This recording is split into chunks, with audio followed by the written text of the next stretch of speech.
السلام عليكم ورحمة الله. في هذا الفيديو غادي نديرو الحل ديال واحد التمرين حول لو موفمون دي بلانيت ساتيليت من الامتحان الوطني للدورة العادية لشعبة العلوم الرياضية لسنة 2013. النص ديال التمرين: de l'orbite circulaire basse à l'orbite circulaire haute. L'orbite circulaire basse, et là c'est l'orbite circulaire haute.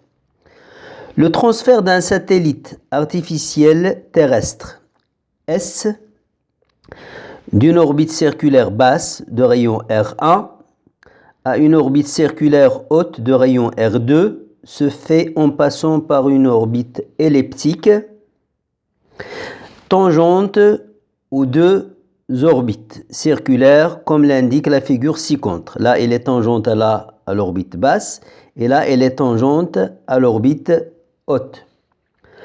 Le centre O de la Terre occupe l'un des foyers de la trajectoire elliptique.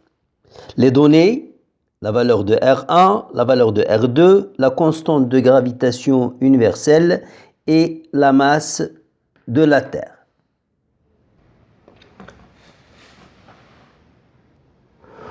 On rappelle l'équation vérifiée par un point appartenant à une ellipse de foyer O et O' et de demi-grand axe A. L'équation vérifiée, c'est OM, la distance entre le point M et le premier foyer, plus la distance du point M au deuxième foyer, elle est égale à 2A. On suppose que le satellite artificiel S est ponctuel et n'est soumis qu'à l'attraction de la Terre et que la Terre effectue un tour complet autour de son axe en 24 heures. On étudie le mouvement de S, c'est-à-dire le satellite, dans le repère géocentrique.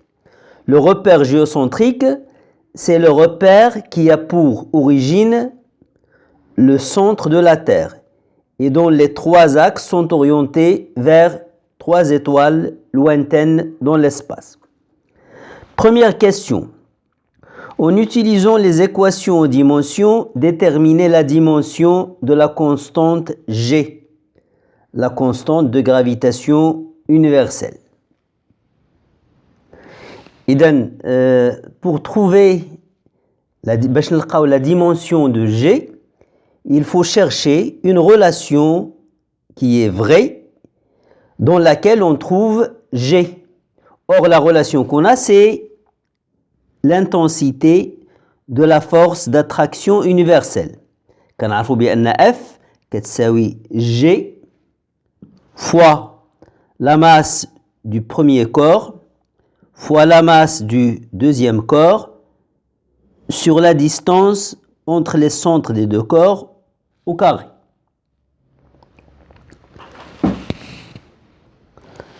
Idem, G sera égal à F fois R carré sur M1 fois M2. Je cherche la dimension de G. كنقلب على la dimension ديال G. G, la dimension de G, c'est la dimension de F fois la dimension de R carré sur la dimension de M1 fois la dimension de M2. Donc, j'aurai la dimension de G, c'est la dimension de F fois la dimension de R au carré fois la dimension sur la dimension de M1 fois la dimension de M2. Donc, la dimension de G sera égale à dimension de F. La dimension de R, c'est une longueur. Donc, sa dimension, c'est L, c'est une dimension fondamentale. les dimensions fondamentales, on les représente par une lettre majuscule. Donc là, c'est L carré. Et là, c'est la dimension de la masse. Là, c'est aussi la dimension de la masse. Or, la masse, c'est une dimension fondamentale. Donc, c'est M au carré. Relation 1. Maintenant, il faut chercher la dimension de F. Donc, il faut trouver une relation vraie dans laquelle on trouve F. Or, on sait que, d'après la deuxième loi de Newton, que F, c'est le produit d'une masse et d'une accélération. Donc, la dimension de F, c'est la dimension de M fois la dimension de A. Donc, la dimension de F, c'est M, c'est une dimension fondamentale, donc c'est grand M. La dimension de A, on sait que A, c'est, si vous voulez, c'est delta V sur delta T. Donc, la dimension de F, c'est grand M, la dimension de la masse, fois la dimension de delta V sur la dimension de delta T. Donc, c'est égal la dimension de la masse fois la dimension de delta V sur grand T. Le delta T, le temps, c'est une dimension fondamentale, donc on la note avec une lettre majuscule. Mzian. La dimension de delta V, M, on sait que delta V, c'est une distance sur une durée. Donc ça, c'est la dimension de delta V fois 1 sur grand T. Donc, c'est M fois la dimension de D sur la dimension de delta T fois 1 sur T. Donc, la dimension de F, c'est M. D, c'est une distance, donc c'est la dimension d'une longueur, donc c'est grand L. Delta T, c'est un temps, donc c'est grand T, fois 1 sur T. Donc finalement, la dimension de F, c'est la dimension de la masse, fois la longueur, T moins 2. Relation 2. On va remplacer ici F par son expression, la dimension de F, voilà son expression. Donc 2 et 1 vont me permettre d'écrire la dimension de G est égale M fois L fois T moins 2. D'accord? Fois L carré, le tout sur M carré. Donc finalement, la dimension de G, là, M sur M carré restera M moins 1. Là, c'est T moins 2. L fois L carré, c'est L au cube. Donc finalement, c'est L au cube fois M moins 1 fois T moins 2. C'est la dimension de G. La question 2. On note T1 et T2 les périodes respectives de S sur l'orbite circulaire basse et l'orbite circulaire haute. Exprimez T1 en fonction de R1, R2 et T2. Et calculez la valeur de T1, sachant que S est géostationnaire sur l'orbite circulaire haute. Là, on va utiliser la troisième loi de Kepler. Donc, d'après la troisième loi de Kepler.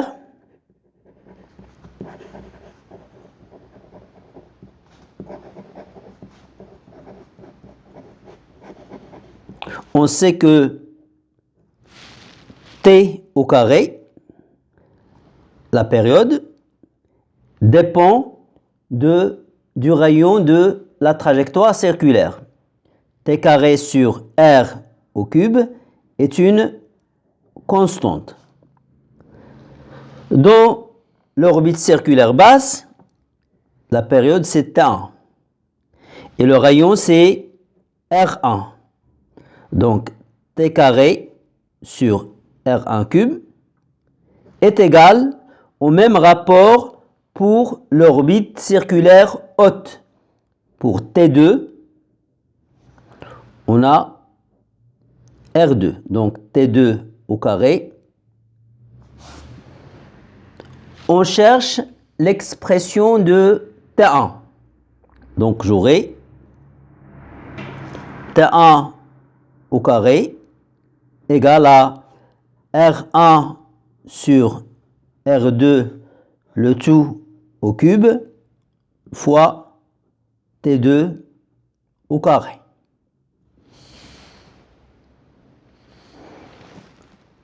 Donc T1, ça sera la racine carrée de tout ça. Donc ça sera la racine carrée de T2 au carré, c'est T2, fois la racine carrée de R1 sur R2 au cube. Et j'ai l'expression de T1 en fonction de T2, R1 et R2. On me dit que le satellite est géostationnaire sur l'orbite haute, l'orbite circulaire haute. معناه أن le satellite لما كيكون في l'orbite haute كيبان immobile par rapport à la Terre. Ça veut dire qu'il tourne dans le plan équatorial et dans le même sens que la rotation de la Terre et que sa période est égale à la période de la rotation de la Terre autour d'elle-même.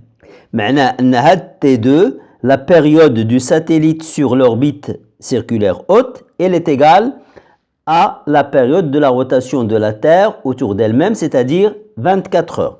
Donc, on a T2 égale à 24 heures.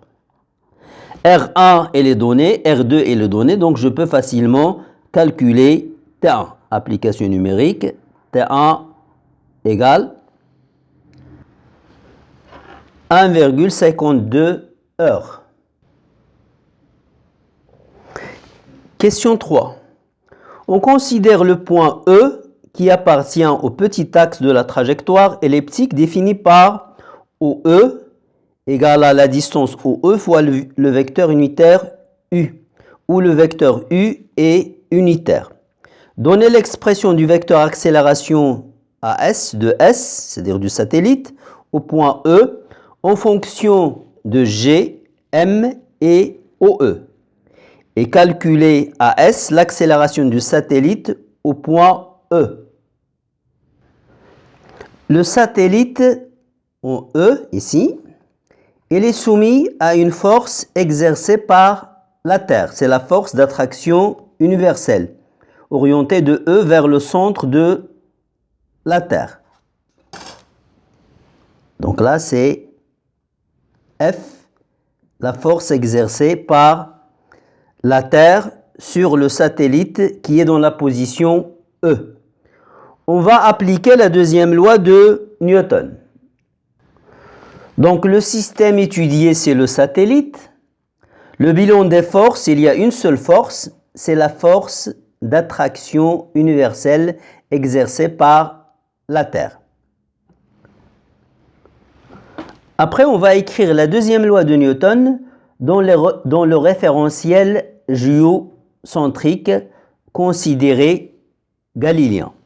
Et on aura F égale M, la masse du satellite, Donc on va noter, si vous voulez, ms, fois le vecteur accélération du centre d'inertie du satellite qu'on va noter AS. Or, F, on sait que l'expression de F, c'est moins G, la masse de la Terre, fois la masse du satellite,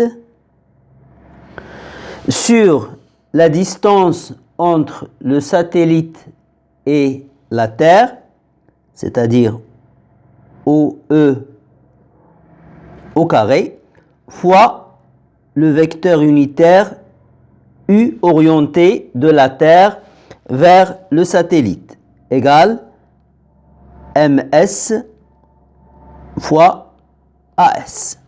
Donc déjà, on va simplifier le ms. On aura donc l'expression de AS égale, là on a le vecteur OE. Et là c'est le vecteur unitaire U. Ils ont le même sens. Donc le vecteur OE va s'écrire sa norme, qui est la distance OE, fois le vecteur unitaire U. Donc U, c'est le vecteur OE multiplié par 1 sur OE. Je remplace U dans l'expression de AS. Là, on a OE au carré fois OE, donc c'est OE au cube. Donc AS, c'est égal à moins G MT sur OE cube, vecteur OE.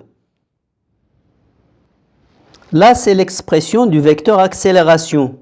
Maintenant, l'accélération AS, c'est-à-dire la norme du vecteur accélération. Donc, on aura AS, ça sera G, le moins va sauter puisqu'on va prendre la valeur absolue.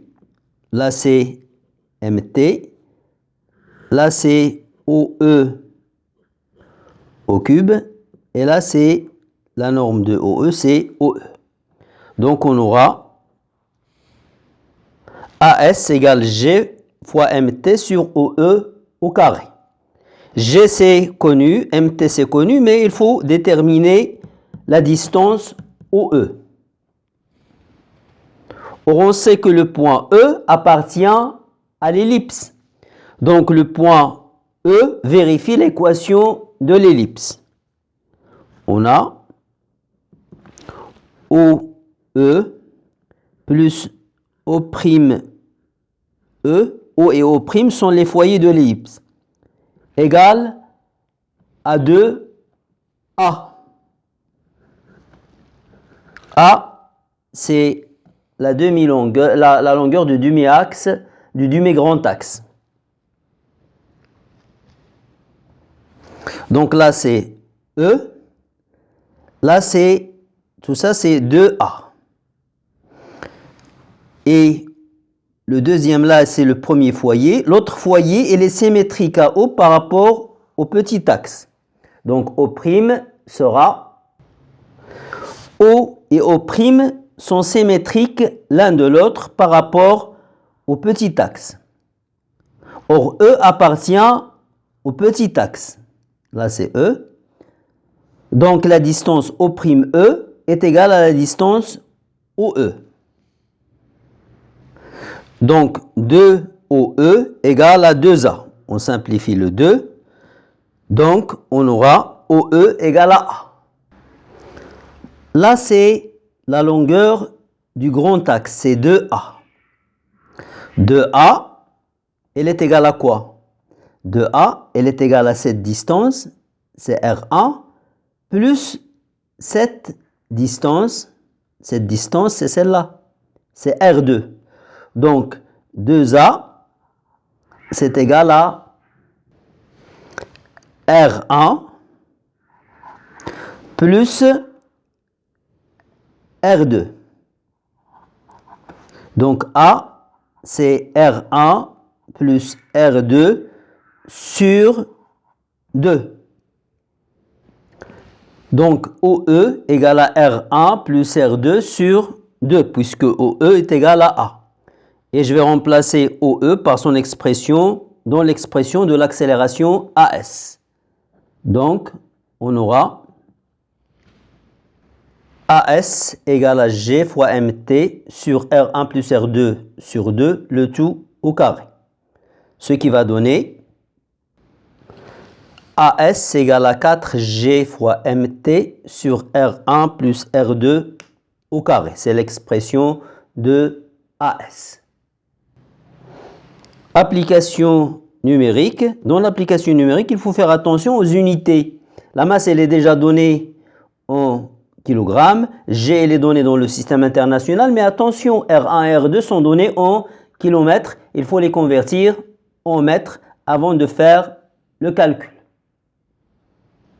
AS égale à 0,67 mètres secondes moins 2. Merci pour votre attention et à bientôt dans une prochaine vidéo, Inch'Allah.